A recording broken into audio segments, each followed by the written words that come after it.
बहुजन में समाज में जन्मे सभी महापुरुषों को एक साथ नमन व वंदन अभिनंदन करते हुए करुणा के सागर दया के भंडार तथागत गौतम बुद्ध को नमन करते हुए बुद्ध सत्य बाबा साहब डॉक्टर भीमराव अंबेडकर को श्रद्धांजलि अर्पित करते हुए जो हमारे मंच पर उपस्थित सभी साथी व बड़े बुजुर्गों को बहुत बहुत साधुवाद देते हुए हमारी माताओं और बहनों को और जो आए हमारे भाई बड़े बुजुर्ग सभी को बहुत बहुत साधुवाद देते हुए मैं अपने संगठन जो हमारा संगठन है उसका उद्देश्य और जो आजकल हमारे समाज में जो चल रहा है उसके बारे में मैं बताना चाहता हूं और थोड़े बाबा साहब के बारे में बताना चाहता हूं कि जब बाबा साहब लोग कहते हैं कि पढ़े लिखे लोगों ने धोखा दिया और सभी लोग कहते हैं कि पढ़े लिखे लोगों ने धोखा दिया। बाबा साहब ने भी कहा था कि पढ़े लिखे लोगों ने धोखा दिया, लेकिन ये किसी को नहीं मालूम बाबा साहब ने ये बात क्यों कही थी। 18 मार्च 1956 को आगरा में जब मीटिंग चल रही थी तब वहां पर बाबा साहब ने ये बात कही थी और उसके साथ में भी उन्होंने बहुत रोया। क्यों रोया कि जब वहां पर मीटिंग चल रही थी तो वहां पर लोगों ने उनको बुलाया था और वहां पर पुरस्कार के रूप में उनको 5,000 रुपए देने की बात कही गई थी कि जो 5,000 रुपए दिए जाएंगे जहां पर मीटिंग चल रही थी वो पैसा उस मीटिंग हाल बनाने के लिए वो पैसा एकत्रित किया गया था। 1956 में 5,000 रुपए बहुत थे, इस समय के 50,000, उस समय 5,000।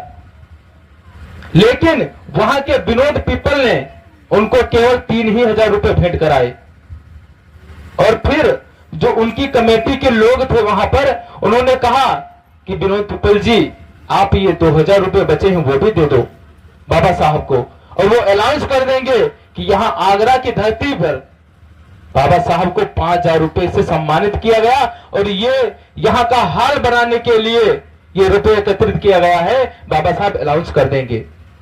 तो विनोद पीपल ने क्या कहा कि ये जो आदमी खड़ा है ये हमारे मिशन को आगे ले जाने के लिए नहीं, ये अपनी जेब खर्च के लिए खड़ा है, ये हमारे समाज को क्या आगे ले जाएगा, ये लीडर नहीं हम लोगों का प्लीडर है। प्लीडर मीन्स होता है पीछे ले जाने वाला। तो बाबा साहब की आंखों से आंसू आने लगे और उन्होंने मंच छोड़कर और पास में खड़े होकर रोने लगे। उन्होंने कहा क्या मेरे भाइयों क्या कमी रह गई थी मेरी इस समाज में जो आप लोगों ने मुझसे ऐसा सवाल किया और ऐसा मेरे साथ में किया। आज हजारों लाखों की भीड़ में आपने मेरा अपमान किया। आपको लग रहा है कि मैं अपने 4-4 बच्चों को कुर्बान करके मैं आप लोगों को लीडर नजर आ रहा हूं। ये बाबा साहब के आखिरी भाषण थे और वहां पर बाबा साहब बहुत रोए थे।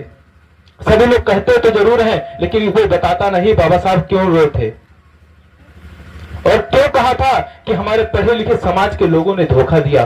सिर्फ इसी बात के माध्यम से उन्होंने कहा कि जब बताओ इन लोगों को 2,000 रुपए के लिए ये लोग मुझे लीडर बता रहे हैं तो बताओ मैंने अपने 4-4 बच्चे कुर्बान कर दिए, मैंने तो बहुत कुछ अपने समाज अपने हजारों बच्चों के लिए किया, लेकिन आज लोग हमारे विषय में ऐसा सोच रहे हैं।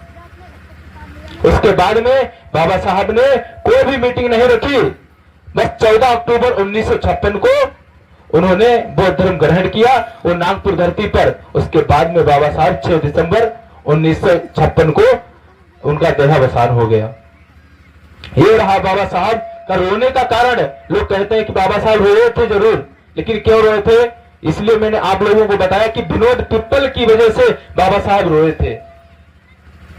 उनका नाम है विनोद पिप्पल, आप लोग याद रखिए।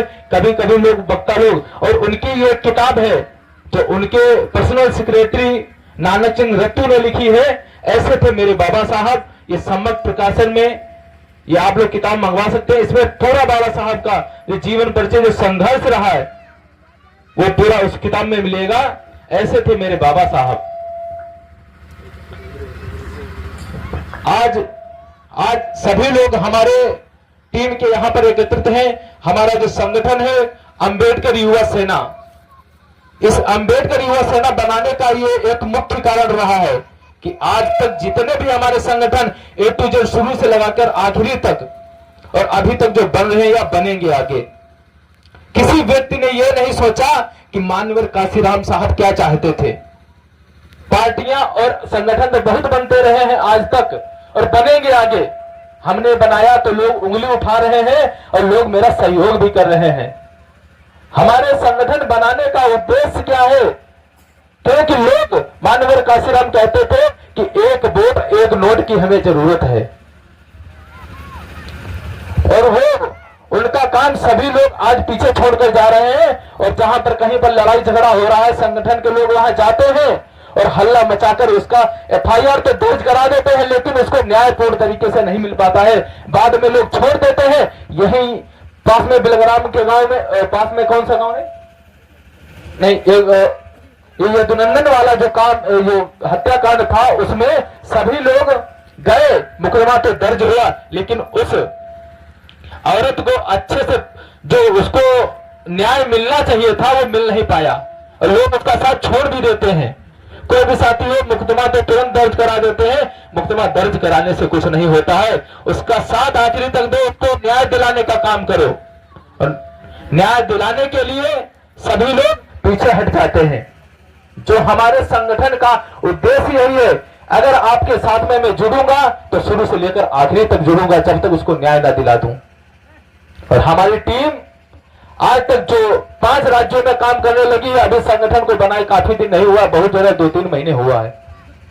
हमारी टीम मध्य प्रदेश, महाराष्ट्र, राजस्थान और यूपी 3-4 राज्यों में काम करे और यूपी के 10 जिलों में काम कर रही है, और वो भी हमारे नेतृत्व में, हमारे नेतृत्व में नहीं, हमारे साथियों के नेतृत्व में। सभी लोग गांव-गांव जाकर, इस समय हरदोई जिले के कम से कम 30-40 गांव हो गए हैं, जिसमें हमारी टीम पहुंचकर और लोगों से मिलती है।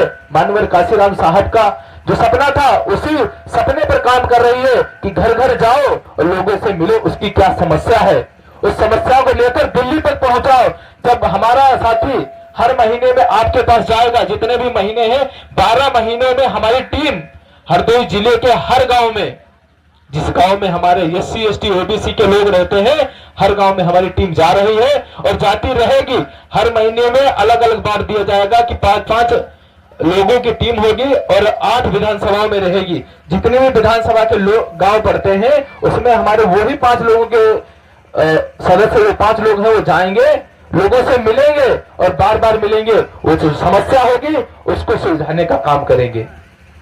और जब बार बार जाएंगे तो बार बार जाने से हमारे साथी जब आपके पास एक बार नहीं बार बार जाएंगे तो वो लोग आपसे कहेंगे कि आपको अगर वोट देना है तो एक सही जगह पर दीजिए, सही व्यक्ति को चुनिए जो हमारा आगे भविष्य दिखाने का काम करे।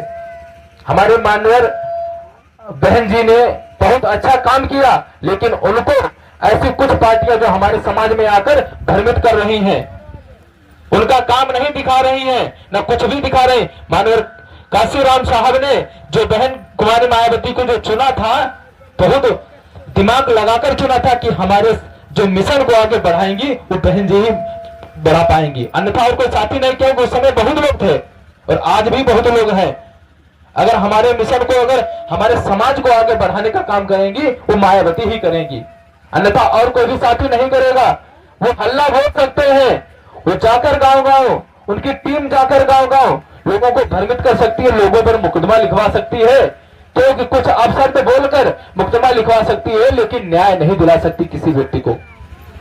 हमारी जो टीम है अंबेडकर युवा सेना, वो गांव-गांव जाकर सभी लोगों को मिलकर और उनकी समस्याओं को लेकर DM से लेकर दिल्ली तक पहुंचा रही है इस समय।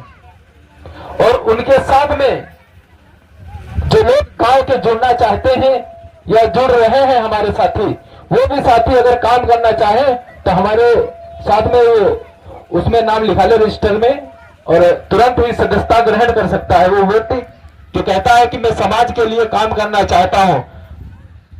और अभी 20 दिसंबर से हमारी टीम पूरे 3-4 महीने के लिए बराबर निकलेगी घर से। कोई घर से लेना देना नहीं रहेगा, घर में कोई भी कुछ भी हो जाए, लेकिन हमारी टीम के लोग नहीं चाहेंगे। और मेरा एक प्रण है कि जब मेरी 29 साल की अवस्था हो जाएगी तो मैं अपना घर त्याग दूंगा अपने समाज के लिए। मैंने अपनी वाइफ से भी प्रण ले लिया है और उन्होंने भी आज्ञा देती है कि हे साहब, अगर तुम जाना चाहते हो, ये तो हमारा लड़का भी है, अगर हमारे लड़के को अगर हमको छोड़कर जाना चाहते हो, अगर समाज के लिए जाओगे, समाज के हित में जाओगे तो जाओ, आप जाओ। जैसे रमाबाई ने अपने बाबा साहब को पढ़ाने के लिए बहुत संघर्ष किया, ऐसे मैं भी तुम्हारे लिए, तुम्हारे मिशन के लिए, इस समाज के मिशन के लिए मुझे आपकी जरूरत नहीं है, आप बस समाज के लिए निकल जाओ। और मेरी 29 साल की अवस्था 2 ही वर्ष में पूरी होने वाली है।